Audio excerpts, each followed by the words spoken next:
Hi, I'm Dr. Mary Barson from Real Life Medicine, and on today's Mary's Monday Musings, I'm going to be discussing sleep and how sleep deprivation can contribute to us being fat and inflamed. Obesity, type 2 diabetes, metabolic syndrome, inappropriate weight gain, fatty liver, these things, as we have previously discussed, are not caused by eating too much and moving too little. That is an outdated hypothesis that is incomplete at best. Indeed, the best science indicates that metabolic syndrome, obesity, type 2 diabetes are caused by hormonal dysregulation. And there are many causes of this hormonal dysregulation, which we've discussed previously. Processed food, high sugar diets, high carbohydrate diets are an incredibly important cause of hormonal dysregulation, leading to obesity and related health issues. And so is sleep deprivation. Sleep deprivation is highly deleterious to our health and well-being. We are living in the middle of a sleep deprivation epidemic. The electric light bulb was invented about 150 years ago. And prior to that, it was dark at night. Humans evolved millions of years throughout our evolution with it being dark at night and light during the day. And all of our hormonal cues that regulate our sleep and many, many other aspects of our health and metabolism are cued by the light that we are exposed to. And television was invented about in the 1920s, and that allowed us to stay up at night in our lit rooms being entertained. And now we have 24-hour access to our smartphones and our tablets, these blue light emitting devices that we can plug into at any time, and thus disrupting our natural hormonal processes 24 hours a day. We are sleeping less than ever. Data from the American Sleep Foundation suggests that adults are sleeping in America are sleeping on average about 6.5 hours a night, whereas adults probably need 8 hours, a good 8 hours of sleep each night. The World Health Organization has listed sleep deprivation as a probable carcinogen.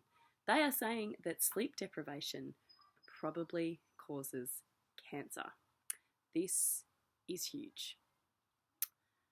The reason why sleep deprivation is so deleterious to our health is still being unraveled by science. There is lots of science going on in this arena at the moment, and the observational studies and experimental studies in both humans and in animal models are revealing some pretty frightening things.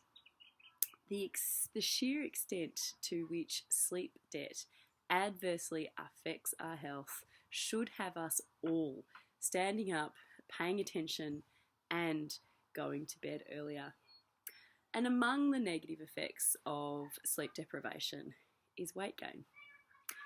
It does this through a variety of mechanisms, one of which is that it increases our stress hormone, cortisol. So sleep deprivation inappropriately elevates our cortisol levels. Cortisol, our stress hormone, is involved in the fight and flight response. And one of its main jobs is to increase our blood sugar. And with chronically inappropriately elevated cortisol, chronically elevated blood sugar, this then goes on to cause insulin resistance and increase fat storage. Sleep deprivation also increases two of our very important hunger hormones, ghrelin and leptin. So sleep deprivation causes us to be hungrier. I hope I have managed to convince you that sleep is really important and that we all need to make sleep a priority. And now I will quickly give you my top tips in what you can do to help improve your quality of your sleep. Number one is make it a priority. View sleep as important. Aim to go to bed at a reasonable time, at least 8 hours before you have to get up. Increase your exposure to light during the day. That really helps with the hormonal regulation of sleep, particularly in the morning. Get out in the morning, have your brekkie or your cup of tea outside. Go for a walk in the morning if you can. Get outside during the day as much as you can to be exposed to natural light. The other is physical activity. It doesn't have to be strenuous, but some physical activity, some kind of movement, whatever you like, during the day is very helpful, particularly if you do it outside in the natural light. Reduce your light exposure at night. In particular, screens. Really limit your screen exposure and aim to have no screen exposure at all in the hours before bed, maybe in the hour or two before you plan to go to bed. Don't eat after dinner. Eating after dinner can really adversely affect our sleep architecture, so give that a go. Just don't eat after dinner. And ensure that your sleep environment is comfy, cool, and dark. Thank you for watching. I wish you all a heavenly night's restful sleep.